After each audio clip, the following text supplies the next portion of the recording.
Alors, nous espérons que vous êtes bien installés, que vous avez de très bons mets, de très bonnes choses à boire, puisque la question du plaisir est au cœur de cette soirée, qui porte en réalité sur l'ivresse de la pensée. La pensée est-elle un stupéfiant? Est-elle un anxiolytique? Est-elle un hypnotique? La pensée est-elle un alcool? Et si oui, est-elle un vin doux qui enivre doucement, ou bien une liqueur ou un alcool blanc, comme on dit, qui monte très vite à la tête? Le délice de penser rend-il dépendant? Est-il addictif? Mais surtout, de quelle sorte de plaisir s'agit-il exactement? S'agit-il de la réalisation jouissive d'une pulsion d'emprise, comme disait Freud, ou bien plutôt d'un bien-être plus relâché, d'une flânerie légèrement errante, lâchant prise et accueillant des surprises? À quoi peut-on comparer le plaisir de penser? Au plaisir que donne un mets exquis, au plaisir sexuel, à la joie que l'on a esthétiquement devant une belle chose? Mais au passage, n'est-il pas problématique de poser la question ainsi? Car la pensée n'est-elle pas plutôt un labeur, une tâche difficile et parfois pénible, une souffrance même, à laquelle on se livre finalement peut-être par une obscure nécessité ou contrainte intérieure? Une torture peut-être?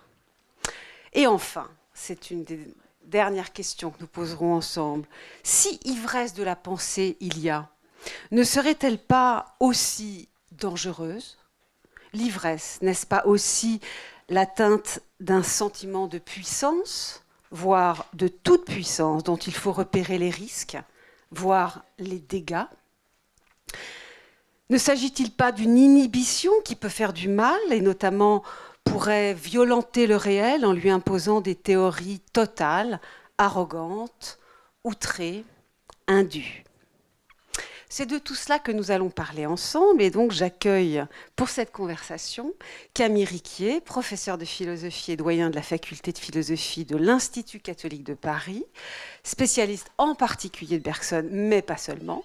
Et son dernier livre, qui vient juste de paraître chez Gallimard, est intitulé Métamorphose de Descartes, le secret de Sartre.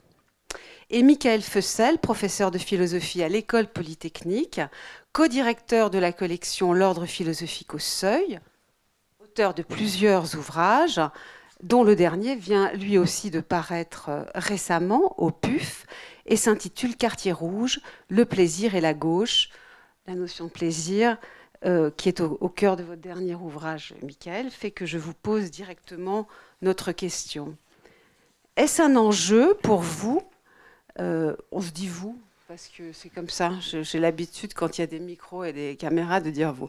Est-ce un enjeu pour vous, spontanément, à propos de l'activité de pensée, cette notion de plaisir? Est-ce que vraiment, c'est une question qui spontanément se pose à vous quand vous pensez?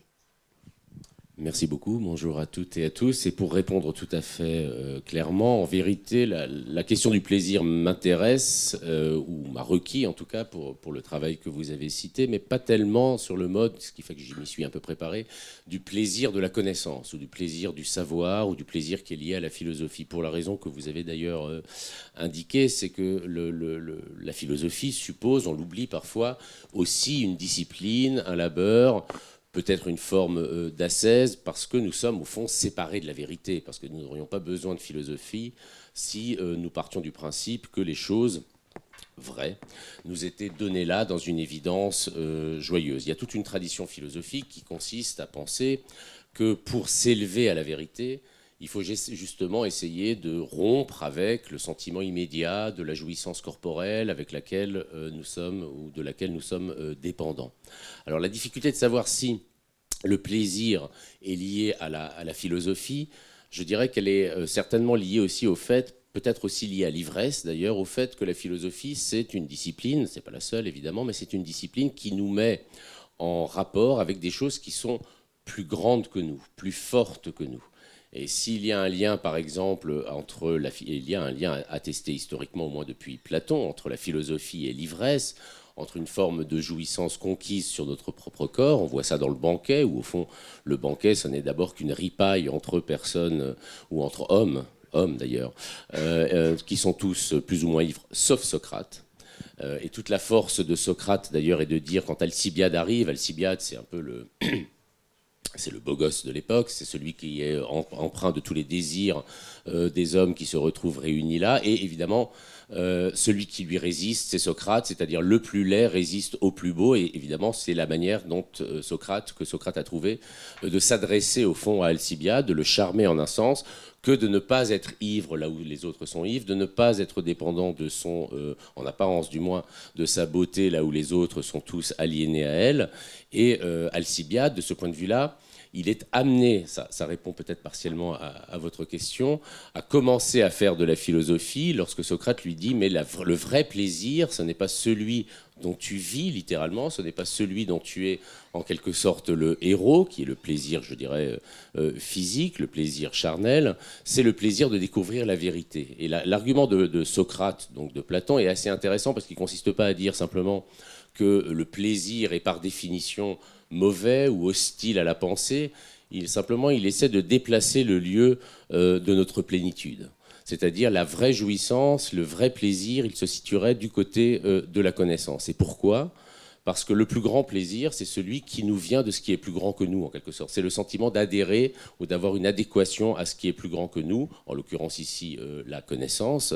Et de ce point de vue-là, je crois qu'il y a un lien très fort dans la philosophie entre la recherche de la vérité et l'ivresse. J'essaie de faire un peu la synthèse entre les deux thèmes. Merci. Les deux thèmes de notre rencontre. Parce qu'au fond, qu'est-ce que c'est que l'ivresse ? C'est quand quelque chose, qu'on appelle d'ailleurs de manière révélatrice une substance, en l'occurrence ici alcoolisée, une substance s'empare de notre corps. Et c'est-à-dire quelque chose qui modifie notre comportement, qui transforme nos mouvements, qui nous amène un peu plus loin, peut-être trop loin parfois d'ailleurs, parce que le corps se rappelle à nous en général le lendemain, pas d'ivresse sans gueule de bois, mais nous sommes en quelque sorte témoins et nous devenons les sujets de quelque chose de plus puissant que nous. Et je répète, ce qui est intéressant, c'est qu'on parle de substance, et je ne vais pas faire là un cours sur la substance, mais en philosophie, l'idée qu'il y a quelque chose qui est permanent, qui est puissant, donc qui subsiste, qui est plus grand que nous, c'est l'idée qui, je crois, motive, quels que soient les thèmes philosophiques que l'on aborde, qui motive le choix pour la philosophie. On a envie de se laisser étonner, surprendre, prendre, on a envie de se laisser déplacer.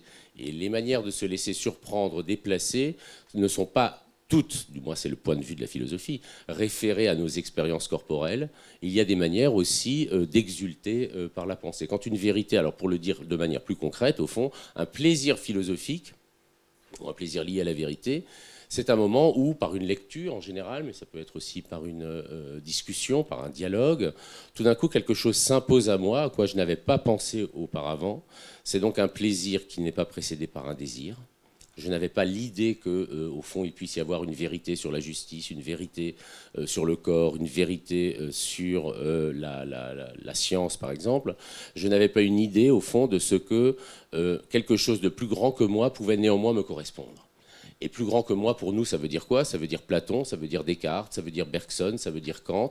Et ce moment, au fond, qui est le moment pédagogique par excellence, où ce qui est au-dessus, il y a beaucoup de gens qui considèrent que la philosophie, au fond, c'est trop grand pour eux. Notre travail à nous, en tout cas en tant que professeur, je pense que ça sera la même chose pour Camille et Géraldine, c'est d'essayer de montrer que ce qui est a priori hors de notre champ devient tout d'un coup l'objet d'une appropriation. Et ce vrai plaisir de savoir ou de comprendre, même partiellement, ce qu'un Bergson, ce qu'un Kant, ce qu'un Platon ont fait ou expérimenté, c'est aussi une manière, en quelque sorte, de faire que nous ne sommes pas condamnés à être séparés de la vérité.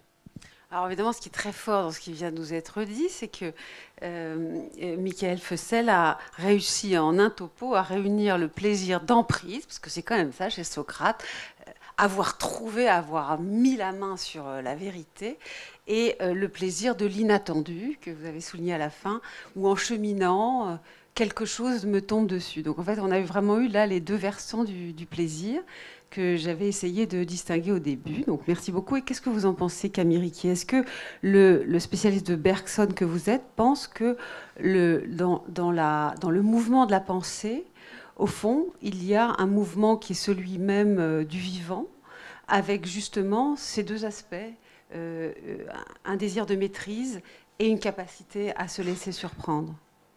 Alors, je vais prendre un micro. Effectivement. Bonjour à toutes et à tous. Alors je précise d'abord que je ne suis pas spécialiste du plaisir ni de l'ivresse. Donc je parlerai volontiers du livre de Michael Fussell. Voilà, quant à l'ivresse, je suis pratiquant mais non croyant. Donc voilà, j'ai déjà commencé. D'autant plus que si je devais répondre sincèrement, je ne suis pas sûr de prendre plaisir à faire de la philosophie, et ce n'est pas le plaisir qui a été le motif principal qui m'a amené à penser. C'est l'angoisse alors? Non, tout de suite on va vers la confession. Je dirais plutôt la mélancolie, en tout cas quelque chose qui s'impose à vous et qui vous force. Encore plus grave, hein, c'est encore plus grave. Psy, hein, mais oui, mais qui vous force à penser. Il y a deux manières de penser le commencement en philosophie. Il y a la manière platonicienne, qui consiste à dire qu'il y a un naturel philosophe, qu'il y a certaines personnes qui sont douées, qu'il s'agit de repérer comme des plantes rares qu'il faut éduquer. Et probablement une manière, à mon avis, plus cartésienne, qui consiste à non pas naître philosophe, mais à le devenir. Pardonnez-moi de parodier, mais on ne naît pas philosophe, je le pense sincèrement, mais on le devient. C'est toujours un second choix qui vient après une cassure. Ça veut dire que c'est quelque chose, voilà, qui n'était pas la vocation initiale qui avait été la nôtre. Moi, j'ai eu d'autres aspirations. Et est venu à un certain moment quelque chose qui a, dans l'adolescence, qui a réellement été une cassure et qui m'a poussé à faire de la philosophie. Et force est de reconnaître que ce n'était pas le plaisir. Là, beaucoup d'interventions hier et aujourd'hui ont montré les raisons et les motivations qui peuvent être la colère, qui peuvent être un mécontentement par rapport à l'ordre tel qu'il est. C'est-à-dire que c'est tout de même une insatisfaction par rapport à ce qui est qui peut-être nous amène aussi à le penser. Ça a été mon cas. Et donc, donc forcément, je suis un peu rabat-joie, je suis navré. C'est partie de votre charme. Oui, mais j'ai découvert après le plaisir. Je vais vous dire comment et pourquoi. Grâce au vin. Alors, tout de suite, grâce au vin. Ça veut dire que forcément, les plaisirs après, parce que c'est difficile de penser. Et surtout après le vin.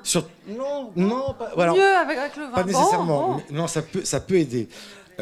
Justement parce que le plaisir n'est pas immédiat, parce que la pensée est difficile, et je pense que même avec l'âge, l'abstraction est de plus en plus difficile. Bon, oui, passé 40 ans, Hegel devient plus difficile d'accès. Et quand le plaisir n'est pas immédiat, un peu d'ivresse, c'est-à-dire au fond un peu de substance illicite, paradis artificiel, nous donne précisément ce plaisir qui nous est interdit et qui nous fait sortir des rangs, qui nous dérange, qui nous amène en quelque sorte à prendre un plaisir inattendu pour penser quelque chose justement qui se refuse à nous et dont on ne veut pas non plus. Donc il y a quelque chose aussi de contestataire dans l'ivresse dont on pourra parler peut-être. Alors, ou pas. Ça m'intéresse cette histoire d'interdit aussi, parce que une hypothèse est que le plaisir que l'on prend dans la pensée n'est pas ce que l'on dit en premier. D'ailleurs, c'est un peu ce qui s'est passé là, comme si c'était un peu recouvert. On met plutôt en valeur la difficulté, le labeur, et on peut peut-être se demander aussi pourquoi ce discours premier de la difficulté. Alors, je voudrais vous lire justement la première page de ce livre que j'aime beaucoup, qui est paru il y a déjà 30 ans, en 92, de Sophie de Mijoya-Meyor, psychanalyste et philosophe, qui s'appelle Le plaisir de penser, penser E accent aigu E, paru au PUF. Je trouve un livre merveilleux, aussi bien sur la psychanalyse que sur le mouvement de la pensée, pas seulement en philosophie. Et voilà ce qu'elle écrit pour commencer. Les intellectuels de tous les temps ont conjugué la plainte du sacrifice de leur passion et de leur jeunesse sur l'autel de la déesse raison, grande consommatrice d'énergie pulsionnelle dite sublimée.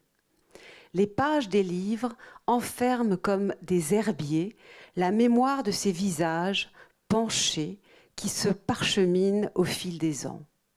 Tout au plus un trait en marge signale qu'il y eut là autrefois peut-être de l'affect. Et si en vérité ça leur faisait plaisir? Non pas d'une tortueuse jouissance masochiste, mais d'une joie intense et spontanée, comme celle d'Archimède, courant nu dans les rues de Syracuse pour crier « Eureka !» On l'imagine tendu auparavant, sinon il n'aurait pas connu une telle explosion qui fait encore rêver, comme la malice de Socrate ou la béatitude de Spinoza.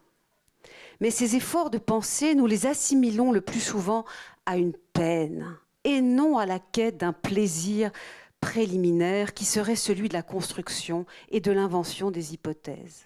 Oh, on veut bien reconnaître une satisfaction à la découverte, et même un triomphe. Mais c'est parce qu'elle met fin à la concentration pénible qui la précède, au labeur intellectuel, et non à l'activité foisonnante d'une pensée vivante. Toutes les formes de pensée ne sont d'ailleurs pas considérées à même enseigne vis-à-vis du plaisir qu'elles sont susceptibles d'apporter. On en reconnaîtra davantage à la pensée bricoleuse, à celles qui s'affrontent à des problèmes ponctuels, même s'ils sont ardus et savants, qu'à celles qui s'enfoncent et parfois s'enlisent dans la métaphysique. Le plaisir de penser se cisèle contre l'attirance auto-hypnotique de la méditation sur fond de mort. C'est un plaisir de théoricien, avec son érotisme propre, donnant la main aux infinies questions de l'enfance et à la fantasmatisation qui accompagne toute spéculation intellectuelle. Mais alors pourquoi tant de penseurs, et Freud le premier, nous l'ont-ils décrit comme peu accessible, parce que réservé à un happy few, ou d'intensité faible si on le compare au mariage heureux de l'alcoolique et sa bouteille, ou à l'assouvissement des désirs pulsionnels grossiers et primaires, ou enfin dangereux, parce qu'éloignant de la vie et de l'action, propice au rabougrissement du corps et à l'empoisonnement de la bonne santé pulsionnelle. Il n'est guère d'intellectuel qui n'exprimerait sa sympathie à un Freud se plaignant à Fliss en plein mois d'août. « Ah, la psychologie est réellement un pesant fardeau. Jouer aux quilles et cueillir des champignons, ah, voilà certainement des passe-temps plus sains », écrit-il dans sa lettre du 16 août 1895. Mais ne peut-on imaginer, bien au contraire, la rage de Freud, contraint par ses vœux d'abandonner les délices de l'exaltation créatrice de l'esquisse qu'il était en train d'écrire, pour le ramassage des cryptogrammes ou sommé d'aller participer à une joyeuse partie de quilles quand il était en contemplation exaltée des heures durant devant le Moïse de Michel-Ange. Donc il y a peut-être quelque chose d'interdit, y compris pour celui qui est le premier concerné, à avouer, à s'avouer le plaisir de penser, et qui, pour le cas de Sophie de Migeot-Lameilleur, a beaucoup à voir avec l'emprise, mais pas seulement. Est-ce que vous auriez des remarques à apporter après cette lecture? Et je m'adresse aussi à cette salle, puisque on m'a dit, mais on va faire ensuite le volet beaucoup moins joyeux, cher Mickaël, on va faire mais moi je ne vois pas pourquoi on ne pourrait pas avoir des interactions au milieu. Là nous sommes sur la partie plaisir, sur la partie l'ivresse douce, l'ivresse exaltante, et puis évidemment j'attaquerai après le volet plus dangereux, plus inquiétant, nécessitant peut-être beaucoup de vigilance. Vous voulez ajouter quelque chose? Oui, le texte que vous avez lu m'a intéressé aussi dans la mesure où il est écrit, je le suppose, par une psychanalyste. Or, il y a quelque chose qui, dans la question de savoir si la philosophie ou toute autre science, d'ailleurs, ou activité à prétention scientifique, amène du plaisir, qui s'est passé historiquement pour les Grecs. il était évident que la vérité était en quelque sorte taillée à notre mesure. Hein. C'est-à-dire qu'au fond, une vraie connaissance, une connaissance de ce qui est, était une connaissance qui ne pouvait que nous rendre plus puissants, qui était une connaissance où la vérité ne pouvait jamais être considérée en quelque sorte comme notre ennemi. Et ça va jusqu'à Spinoza que vous avez cité, c'est-à-dire qu'effectivement, voilà un penseur qui explique que le fait d'avoir une idée vraie ou de conquérir une idée vraie, c'est en même temps aussi un moment où on conquiert un affect de puissance. Donc au fond, la vérité est notre allié. Or, s'il y a quand même un phénomène qui s'est produit au moins depuis, je dirais, Galilée, et dont Freud est aussi un des grands vecteurs, c'est qu'il y a des vérités qui ne sont pas faites à notre mesure. Il y a une connaissance, et qu'est-ce que c'est qu'une analyse finalement, si ce n'est la confrontation à une vérité certes biographique, certes singulière, certes faite de pulsions, d'expériences, de traumas, mais une vérité que l'on a intérêt à maîtriser pour autant que ce soit possible, pour au fond sortir de cette mélancolie dont parlait si bien Camille Riquier, mais une vérité qui n'est pas forcément une vérité qui va nous faire plaisir. Et on est aussi dans un moment où, par rapport à la question de la vérité, des fake news, disons de l'incertitude relative à cette notion, on a aussi des tentatives aujourd'hui d'essayer de faire des vérités à nos mesures, c'est-à-dire au fond de les inventer, de les construire. C'est cela au fond la question des fake news. Dites-moi, faites un récit sur le réel, mais un récit qui me fasse plaisir, qui corresponde exactement d'emblée à ce que je veux, à ce dont j'ai envie. L'idée que la vérité puisse être aussi, qui est une idée constitutive au fond de la modernité, que la vérité puisse être non pas forcément douloureuse, mais qu'elle puisse être une épreuve, qu'elle puisse remettre en cause mes certitudes, est une idée qui est de plus en plus refusée. Et il y a ici dans cette salle beaucoup de journalistes qui travaillent justement avec cette idée qu'après tout la vérité est censée être, ici la vérité factuelle, objective, est censée même ne pas toujours faire plaisir. C'est pour ça que, pour revenir encore par une synthèse à la question de l'ivresse, lorsqu'on parle de l'ivresse, évidemment, on n'associe pas tellement ça, enfin spontanément, à l'ivresse réelle cette fois-ci, hein, à celle liée à l'alcool. On ne l'attribue pas spontanément à la recherche de la vérité, mais plutôt au désir d'illusion. Au fait de ne plus vouloir supporter, de ne plus vouloir voir la vérité en face, et pour cela, de modifier notre corps par la boisson ou par toute autre forme de stupéfiant. Et il y a là aussi quand même quelque chose qui, à mon avis, est tout à fait intéressant pour ce qu'on vit aujourd'hui, c'est-à-dire quand même aussi une offensive hygiéniste, une sorte de sentiment ou pas seulement de sentiment, de normativité par rapport à la question de ce que peut un corps, des limites qu'il faut assigner à nos propres jouissances, qu'il faut aussi rappeler. C'est-à-dire qu'on a tellement intégré le fait que la vérité était au fond triste. Lorsqu'on parle en politique, moi c'est plutôt la dimension dans laquelle j'ai réfléchi au plaisir, de vérité, on parle souvent en général de contraintes, d'austérité, la nécessité de devoir renoncer, il n'y a pas d'alternative, c'est la politique qui est menée qui doit être acceptée non pas en raison de ce qu'elle promet, mais en raison de ce qu'elle perpétue. Donc au fond, cette espèce de rupture avec non seulement le plaisir, mais l'idée qu'il puisse y avoir aussi des vérités, y compris politiques, qui sont des vérités joyeuses, me paraît être aussi assez, je dirais, constitutive de notre présent. Il faut aussi, je ne dis pas qu'il faut d'ailleurs, mais il est nécessaire parfois d'essayer de se réconcilier avec une vérité qui n'est pas forcément simplement une norme ou qui n'est pas forcément au fond un rappel à l'ordre comme elle l'est de plus en plus souvent. Et effectivement, vous avez souligné la part inconfortable de la pensée qui n'est pas toujours en mesure d'aller là où elle le souhaiterait, parce qu'il y a du réel dont elle est quand même censée s'occuper, ce que Max Weber appelait les faits inconfortables, que normalement le rationaliste est obligé de prendre en cours, y compris contre ses tendances naturelles.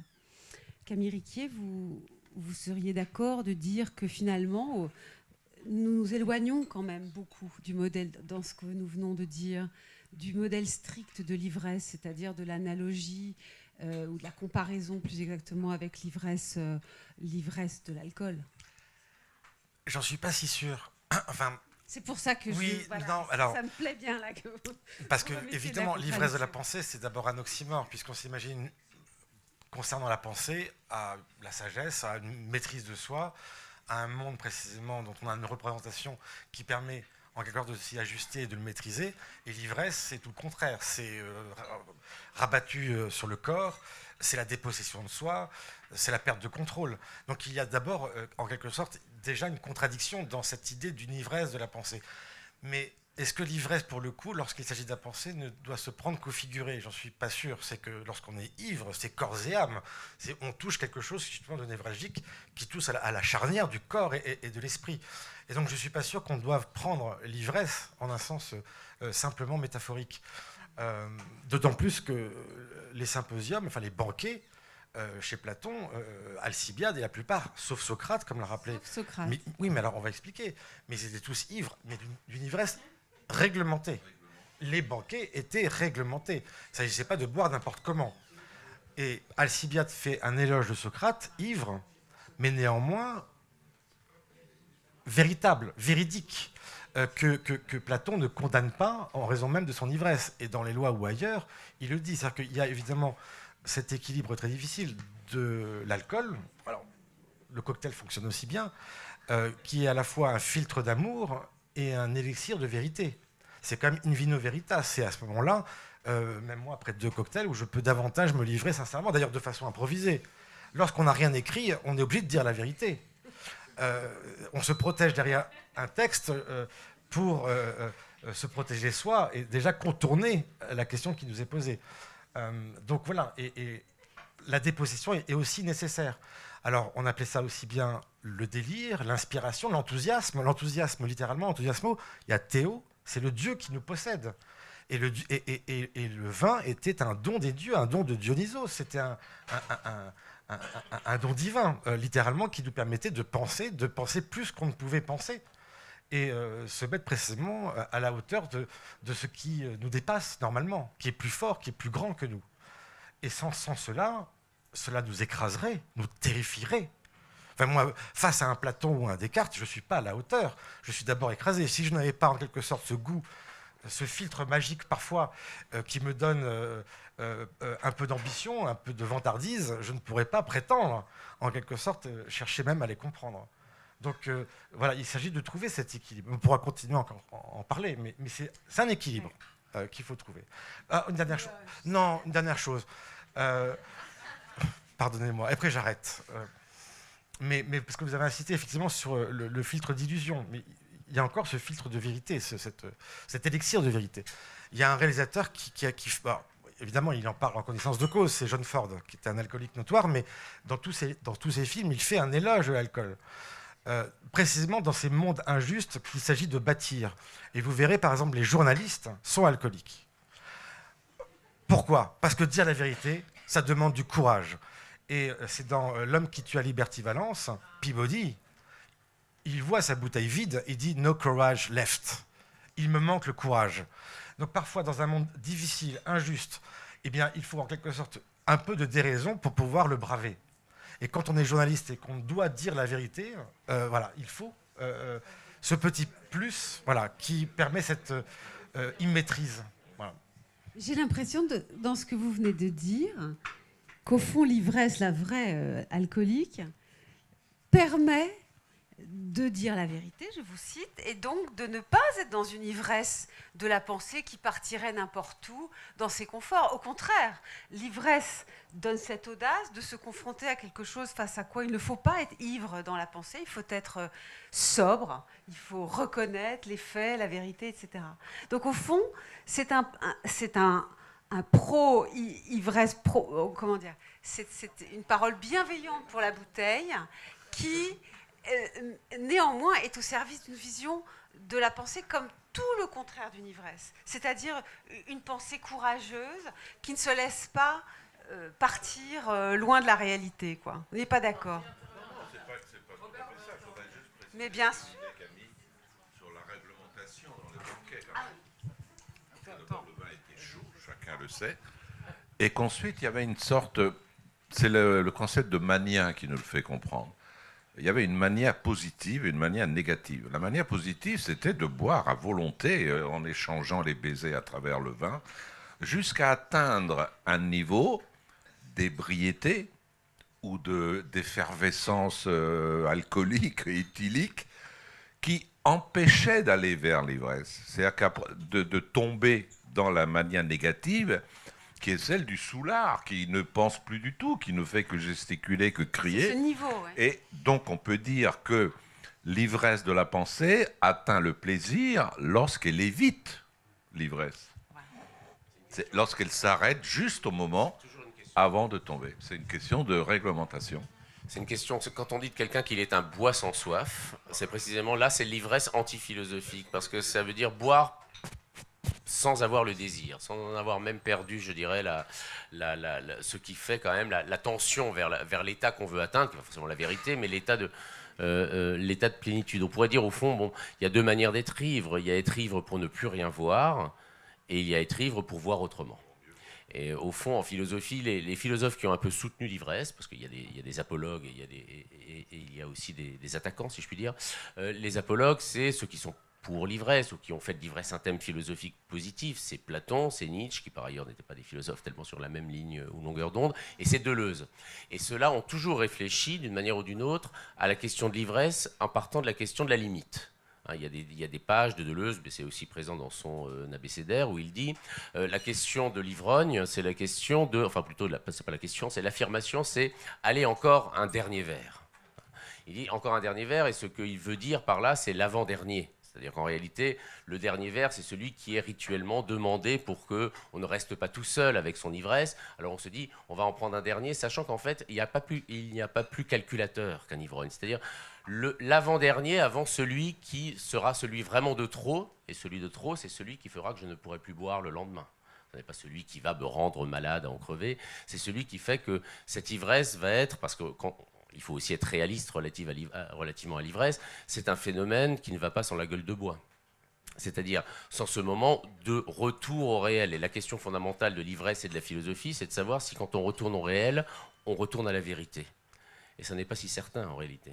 Parce que voir autrement, ou s'enivrer pour voir autrement, cela veut dire, très concrètement, il y a sans doute eu des gens qui ont eu cette expérience, ne plus voir vraiment seulement des objets, voir plutôt des formes, ou voir des choses qui sont un peu illusoires, ou les deviner. On n'est plus face à un monde d'objets, c'est un monde catégorisé. Un philosophe qui est hostile a priori à l'ivresse, et pour des raisons philosophiques, c'est Descartes. C'est même, ça me fait peine de le dire, mon préféré, c'est Kant, qui écrit dans l'Anthropologie que l'on peut boire 7 verres, mais pas plus, parce que le moment où on tressaille sur sa chaise, où on risque de rouler sous la table, c'est le moment où on ne voit plus les objets, où on ne voit plus que des formes continues ou discontinues, on n'arrive plus à séparer le sujet de l'objet, on ne sait plus ce qui est monde, ce qui est moi-même, ce qui est toi, ce qui est moi.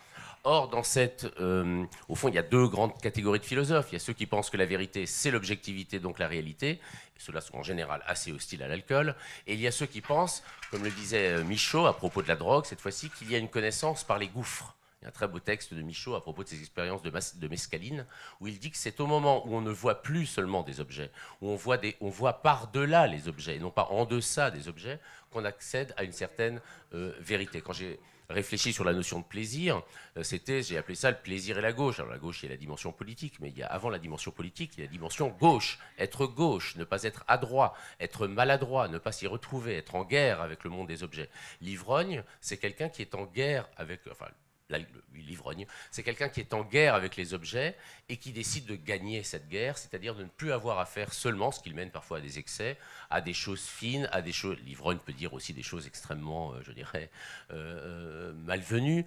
Ne plus être en permanence, je dirais, témoin de soi-même, de son langage, de son discours, de son corps. Ce qui, évidemment, pose le problème du retour au réel, de l'atterrissage, qui s'appelle justement la gueule de bois, c'est significatif, c'est-à-dire c'est le moment où le visage se repétrifie, redevient dur, redevient objectif, et cette guerre contre les objets, il faut essayer de la mener, je dirais, de manière à ne pas non plus sombrer en permanence dans le refus du réel, mais peut-être que la vérité est au-delà du réel ou de la réalité, et c'est une des expériences que nous donne l'ivresse, en tout cas qu'elle m'a donné les rares fois où je me suis adonné à cette activité.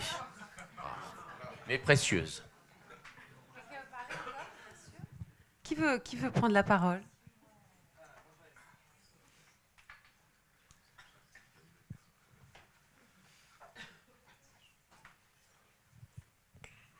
Merci. Je trouve que depuis le début, on parle beaucoup du plaisir que procure la pensée, mais on ne parle pas de la pensée que procure le plaisir. Et j'y vois en fait une façon de séparer le corps et l'esprit. qui est une vision très rationaliste, très binaire, que j'aurais envie d'appeler masculine si je croyais encore au genre, mais heureusement je n'y crois plus. Et je me rappelle d'un livre que j'ai lu il y a quelques années, qui n'est pas un livre d'une philosophe, qui émane d'une autrice américaine qui est très contestée, qui s'appelle Naomi Wolf, qui a écrit Vagin, une nouvelle biographie. Et dans ce livre, qui a été, je crois, je l'ai lu il y a une dizaine d'années, ça avait été vraiment un déclic féministe pour moi. En fait, elle soutenait qu'il existait, qu'on pouvait prouver qu'il existait un lien très fort entre le vagin, entre la vulve, le clitoris et le cerveau des femmes. Et elle arrivait à démontrer que dans l'histoire... Comme chez les garçons, il y a un certain organe qui a un rapport assez direct au cerveau. Sauf qu'elle arrivait, elle, à démontrer qu'il y avait un lien, en fait, que la simulation sexuelle, le fait qu'en fait de donner des orgasmes à des femmes, elle trouvait des exemples, j'ai malheureusement plus en tête, de peintres, d'écrivaines dans l'histoire, qui avaient produit leurs plus grandes œuvres au moment où elles avaient dans leur vie des merveilleux amants ou de merveilleuses maîtresses qui les faisaient grimper au plafond physiquement, et qu'il y avait un lien en fait entre le plaisir physique, corporel, le fait d'atteindre l'orgasme et la capacité à créer des œuvres sublimes. Et je pense que comme c'est une autrice féministe très engagée, elle essayait justement de déhiérarchiser. Depuis tout à l'heure, il y a cette idée que la pensée, que la vérité nous élève, que la pensée, c'est la puissance, elle est au-dessus du corps, elle est au-dessus des basses choses terrestres où on est. Et elle essayait par là, je pense, au contraire, d'inverser ce rapport et de casser cette espèce de hiérarchie, de la rendre un peu plus queer. Donc voilà, je voulais vous suggérer cette idée-là que le plaisir procure de la pensée aussi. Mais je crois, cela dit, sans parler du plaisir sexuel, que ce qui vient d'être dit sur le plaisir de l'ivresse, et Camille a beaucoup souligné que le corps et l'âme étaient absolument mélangés dans l'ivresse, c'est d'abord un plaisir physique d'être ivre par une substance stupéfiante, hein, c'est comme ça que ça s'appelle, et que justement la question est de savoir si ça faisait penser, si ça rendait créatif, si ça nous éloignait du réel ou au contraire nous donnait sur lui une vision nouvelle, singulière et importante. Et du coup, malgré tout, je crois qu'on n'a pas séparé là-dessus le corps et l'âme. Mais il est vrai qu'il n'y a pas que l'alcool qui donne de l'ivresse physique. Et vous avez parfaitement raison de dire que le plaisir sexuel, et d'ailleurs c'est une drogue dure, hein, tout le monde le sait, et peut-être que toutes les formes de plaisir corporel produisent une excitation de la pensée. Sur le plaisir sexuel, messieurs, attendez, je voulais ajouter quelque chose, excusez-moi, parce que en fait, je crois que quand on boit, on déprime après. Oui, peut-être. Et il y a cette crise de quarantaine où on pousse le ventre, il n'y a plus de cheveux. Et du coup, je me suis dit qu'en fait, on pourrait peut-être faire autrement et de ne pas boire et de mettre l'état du corps dans une forme de transe sans tout ça, et que je connais bien des pratiques chamaniques où elle n'a pas besoin de... Le jeûne est un grand stupéfiant aussi, oui. Donc, du coup, en fait, je vois plus cette nécessité de vouloir absolument boire. C'est peut-être une culture très occidentale, ou même au Japon, on boit beaucoup pour se lâcher, ça c'est vrai. Mais ça, vraiment, c'est un prétexte. Même s'il n'y avait pas d'alcool, je pense qu'il se lâche aussi. Donc, dans la culture de Tarentelle, les femmes, ils ne sont pas forcément... en fait, quand on est en transe, on est complètement consciente. Donc, ça veut dire que la spiritualité ne vient pas du tout de la perte, mais parce qu'on est consciente. Même dans la perte, il y a une conscience absolue qui est quand même connectée entre... en fait, nous, on s'efface et que ça devient l'univers parce qu'on est dans une quantité d'univers toute seule. Donc, du coup, en fait, depuis tout à l'heure, vous parlez de moi et l'autre, moi, quelque chose qui me dépasse. Et j'ai l'impression qu'en fait, le plus simple, c'est de dire que c'est l'espace qui nous fait peut-être exister, qui nous fait la sensation de nous faire exister. Mais en tout, je pense que la superconscience, ça se fait même quand on est en train de se perdre. Mais c'est juste, j'ai l'impression que l'état physique de la perte, vous ne parlez pas beaucoup. Et je vais rajouter une troisième couche. On fait un petit combo féministe, là, on est en mode commando. Depuis tout à l'heure, en vous écoutant, on se posait la question de savoir, mais tous ces gens qui boivent et toute cette ivresse, en fait, qui sont ces personnes, si ce n'est des hommes en réalité? Et que cet après-midi, dans notre discussion sur le corps des femmes, on évoquait le différentiel sur les signes extérieurs de vieillissement selon qu'ils sont masculins ou féminins.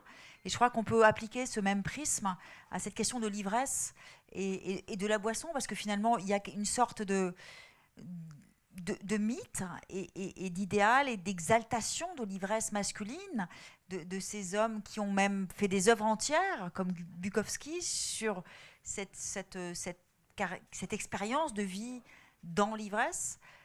Mais si on transfère ces idées sur un personnage qui serait féminin, une femme qui boit trop, alors il y en a une, évidemment, vous l'avez trouvée. Il y en a toujours une. Mais, merci. Mais néanmoins, je veux dire, voilà. Alors, c'est pas simplement pour plaquer de façon artificielle le prisme du genre sur cette question de l'ivresse, mais c'est quand même intéressant de se poser la question de savoir quelles sont les représentations qu'on accole à ces idées et selon les personnes qui les incarnent en quelque sorte. Parce que parler d'ivresse c'est une chose, mais parler de personnes ivres, c'est peut-être encore autre chose. Oui, du coup, j'ai gardé le micro en main. Je suis face à l'assaut. Bon, en tout cas, oui, la quarantaine bedonnante, vous m'avez deviné. Force est de le constater. En revanche, je ne suis pas sûr que le vin soit le privilège de l'homme. Bon, j'ai connu aussi autour de moi des femmes qui buvaient tout autant et avec beaucoup de grâce. La question pour la première... j'ai bien insisté sur la question de l'union. Au contraire, je pense vraiment que c'est un point charnière et que l'ivresse, justement, la bonne ivresse, comme le disait Robert, consiste au contraire, par cette bonne réglementation, à permettre par le corps une pensée inédite. Et que la mauvaise ivresse, c'est précisément quand elle arrête tout, elle devient un assommoir, pour parler comme Zola, ou quand le corps est là, abruti et dissocié du corps. Donc c'est pas du tout. Je suis vraiment du côté de la princesse Elisabeth. Enfin, vraiment, moi, c'est l'union. Je pense corps et âme. Donc en cela, je suis queer. Alors je suis queer. Bon, alors, quarantaine bedonnante, queer. Mais en revanche, pour la deuxième, sur la danse, j'avoue, j'aurais préféré être sur la piste de danse comme vous l'avez été cet après-midi que là maintenant, effectivement. Ah oui, mais non, mais oui. Mais il y a non, parce que l'ivresse de la danse, c'est le paradigme de Nietzsche, c'est le paradigme des bacchantes, c'est évidemment vers quoi on tend. Et on en parlait. Alors là, pour le coup, c'est Najat Vallaud-Belkacem qui m'a donné l'idée, mais il y a un formidable film qui est apparu en 2020, Drunk. Alors qui enrôle le philosophe dans le mauvais genre, dans le mauvais rôle, puisque un philosophe norvégien dit que l'homme naît avec un déficit d'alcool de 0,5 grammes. Et 4 professeurs malheureux, dépressifs, bon, voilà, décident de façon scientifique, de boire pour, en quelque sorte, rétablir ce déficit natif. Évidemment, ça dégénère, mais c'est pas du tout non plus pour autant un film moralisateur. Et je trouve que vraiment ce film est très subtil parce que justement, il recherche cet équilibre souvent manqué.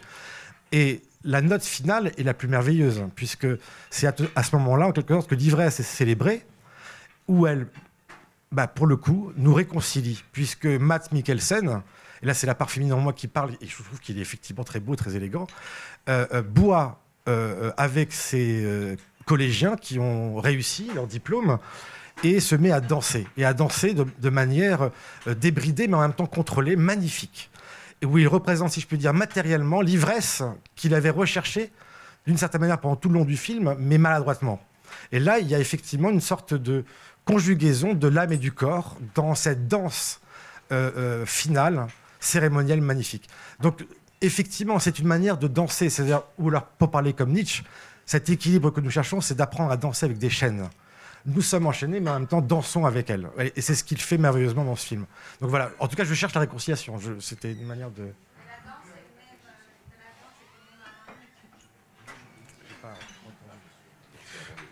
Bien, alors moi, je voulais juste vous proposer de réorienter, juste pour la fin de notre entretien, encore un petit moment, notre conversation, le sujet sur l'ivresse véritablement de la pensée.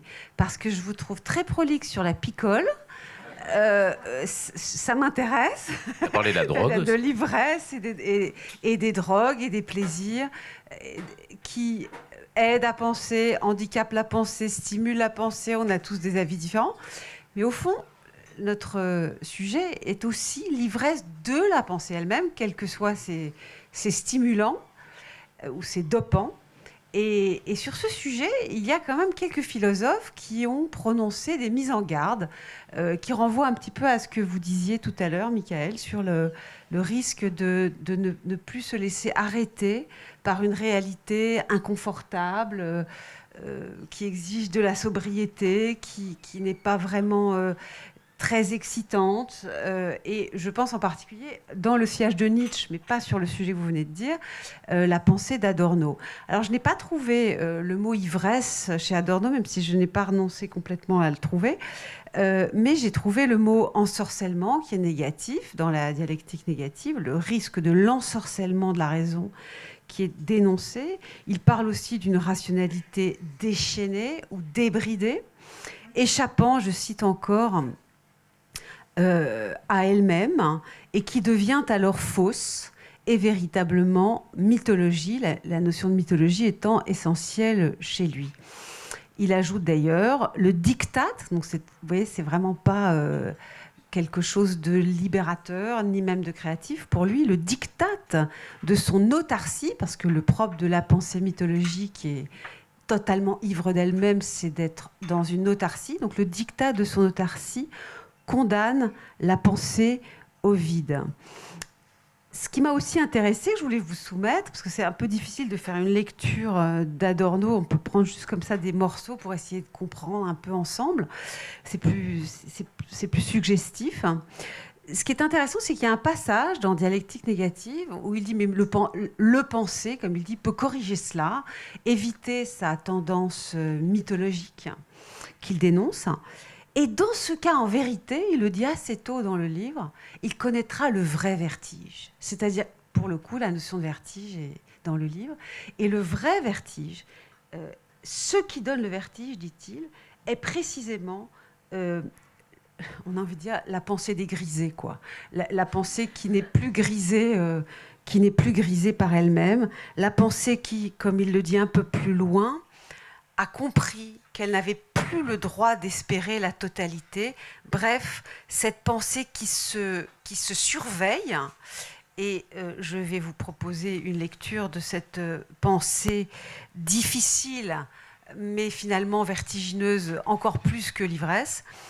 Il dit ceci: « Le pensée alors n'a pas besoin de cesser de s'en tenir à sa propre légalité. Oui, il est capable de penser contre lui-même sans se sacrifier. Si une définition de la dialectique était possible, c'en est une de cette sorte qu'il faudrait proposer. L'armature du pensée ne doit pas nécessairement continuer à adhérer à lui. Le pensée va assez loin pour percer encore à jour la totalité de sa prétention. Donc il doit vraiment comprendre, percer sa prétention totalisante, qui est en fait un aveuglement. Le mot achève cette phrase.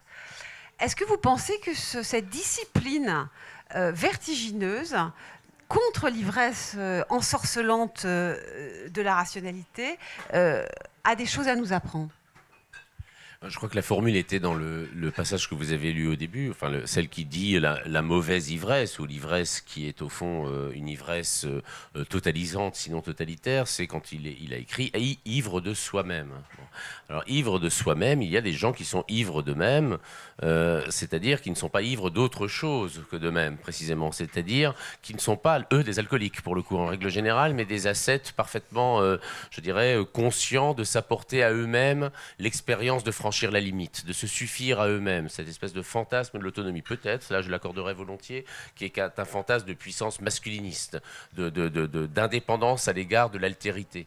Il y a des gens ivres d'eux-mêmes, y compris en philosophie, c'est-à-dire qu'ils pensent que leur expérience d'atteindre à la vérité, de la posséder par eux-mêmes, de la posséder d'autant plus qu'ils n'ont pas besoin de la confronter par le dialogue à d'autres, les constitue en citadelle, en quelque sorte, imprenable. Donc il y a une mauvaise ivresse de la pensée, c'est certain, c'est celle qui consiste ça a été évoqué, je crois d'ailleurs, par Serge Audier hier, quand il parlait d'Hannah Arendt et du deux en un, c'est-à-dire celui qui pense qu'il n'a pas besoin de la voix de l'autre pour, au fond, jouir de ce qu'il dit, jouir d'atteindre la vérité, qui ne se laisse plus, de ce point de vue, inquiéter. Alors évidemment, là, il y a des métaphores, parce que quand on dit de quelqu'un qu'il est ivre de lui-même, on ne renvoie précisément pas à l'idée qu'il est affecté, soit par une vérité, soit par un alcool, soit par une rencontre, mais quelqu'un qui s'apporte à lui-même la conscience de sa propre totalité.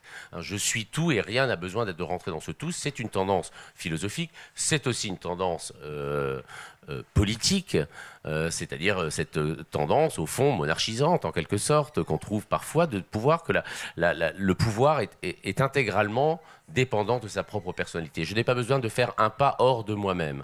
Alors ça, c'est évidemment une ivresse, mais une ivresse, je dirais, quasiment contradictoire, hein. C'est-à-dire celle qui n'a plus besoin de rencontrer ni l'autre, ni la substance. Ouais. Et puisqu'on a parlé de l'alcool, en fait, bon, on a parlé de l'alcool finalement. Ça, mais... Vous avez parlé de l'alcool. Hein. Non, parce que oui, enfin, non, on a parlé de l'ivresse, mais il y a des ivresses non alcoolisées. Enfin bon, je fais ma petite minute hygiéniste. Il y a des ivresses non alcoolisées, parce qu'au fond, quand on dit ivresse, on pense aussi à la démesure, à l'excès. Mais dans un monde qui est fondé sur la violence, la douceur est une figure de la démesure.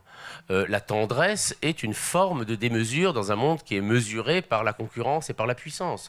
Par conséquent, le problème n'est pas, à mon avis, de savoir ce qui définit l'ivresse, ce qui la produit, je veux dire, mais ce qui, en quelque sorte, nous démesure dans un monde qui est intégralement fondé sur la mesure, sur l'objectivité, comme je l'ai suggéré tout à l'heure, sur le fait d'être, en quelque sorte, toujours à la hauteur de ce que le monde social attend de nous. Il y a des formes de démesure qui ne passent pas nécessairement par la figure de l'ivrogne plus ou moins sublime, qui a effectivement une tradition littéraire. Il y a des mesures, là où il y a remise en cause de la mesure du monde. Et la mesure du monde, si elle est dans elle peut être aussi dans une certaine mesure, si j'ose dire, la mesure du monde peut être l'injonction à jouir, la nécessité de l'ivresse, alors cette fois-ci alcoolisée, la représentation tout à fait idyllique et peut-être masculiniste du plaisir comme, au fond, appropriation de toutes sortes de mets, de jouissances, de drogues, etc. Et dans ce cas-là, être démesuré, ça peut être sobre. Il y a une ivresse de la sobriété si on vit dans un monde qui est fondé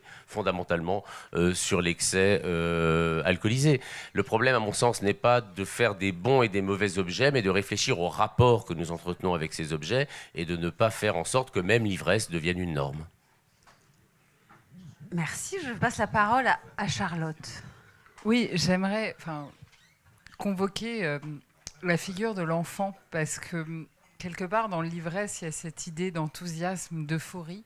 Enfantine. Ouais. Enfantine, et en fait, ça me fait penser à un texte d'ailleurs de Henri Michaud dans Passage, où il parle de ce temps des premières fois, où l'enfant est capable en fait de ressentir cette euphorie, cet enthousiasme, parce qu'il vit les choses comme une première fois.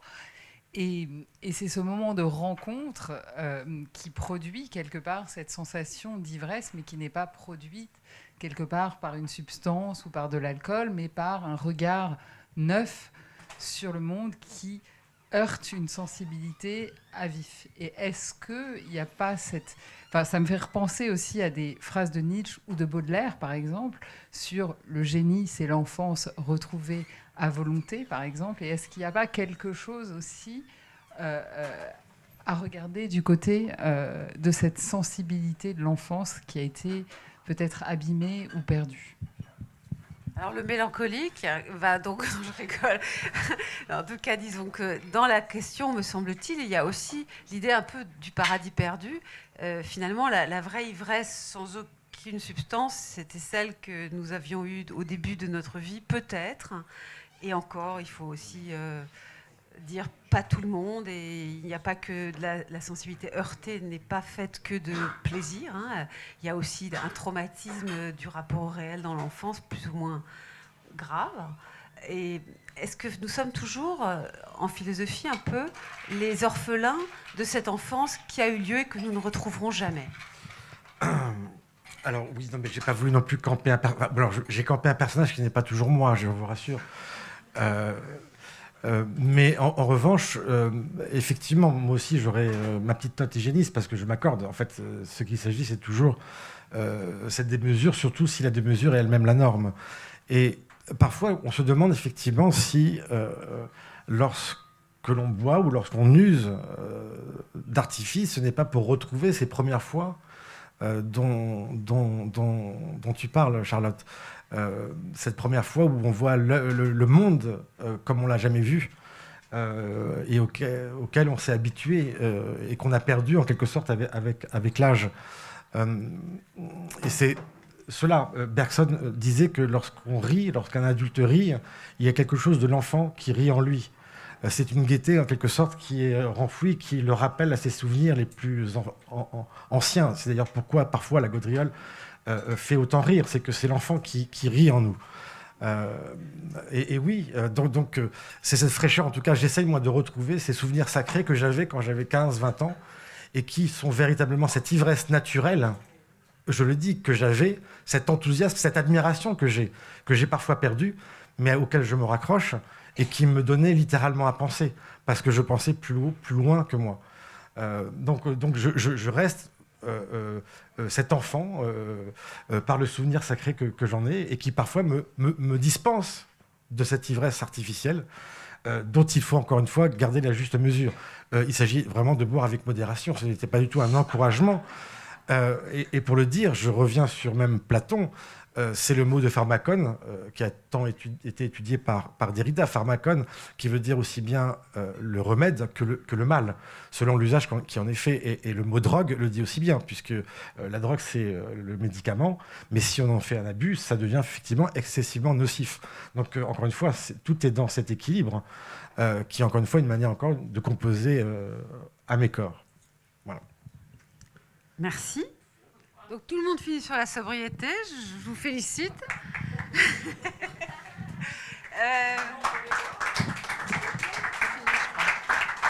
Merci à vous. Merci.